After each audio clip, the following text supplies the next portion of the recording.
Absolutely. And Ms. Tong, I'd like to applaud you as well for bringing up the journalists. That was my career before I got into politics. I started off trying to get to the bottom of the truth and show that truth, news of the day, every single day.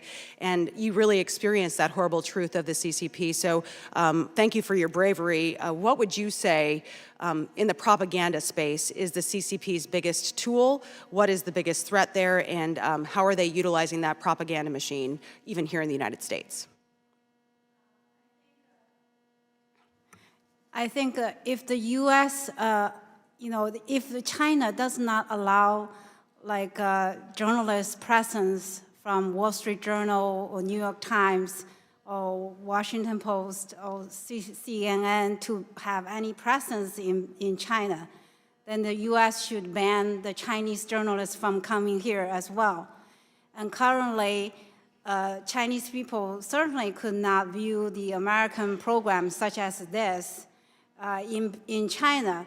So we shouldn't allow CCTV or CGTN's presence in the United States as well.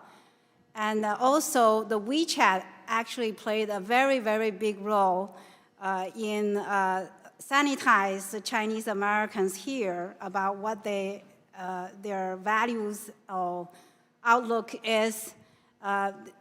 Within the WeChat, there are a lot of open platforms that's set up by the CCP. So, for example, they targeting Chinese students organizations, overseas Chinese communities, even for eating purpose.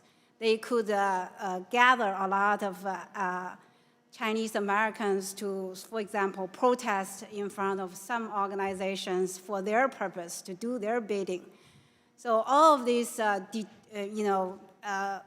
ways that the United Front work has penetrated our society very effectively, and we should get smarter to counter the CCP's propaganda, especially against their United Front work. Yeah, well, we had Chinese newspapers with that propaganda being delivered to members' offices here in Congress not too long ago, and we put a stop to that as well. So thank you, Ms. Tong, and I yield back.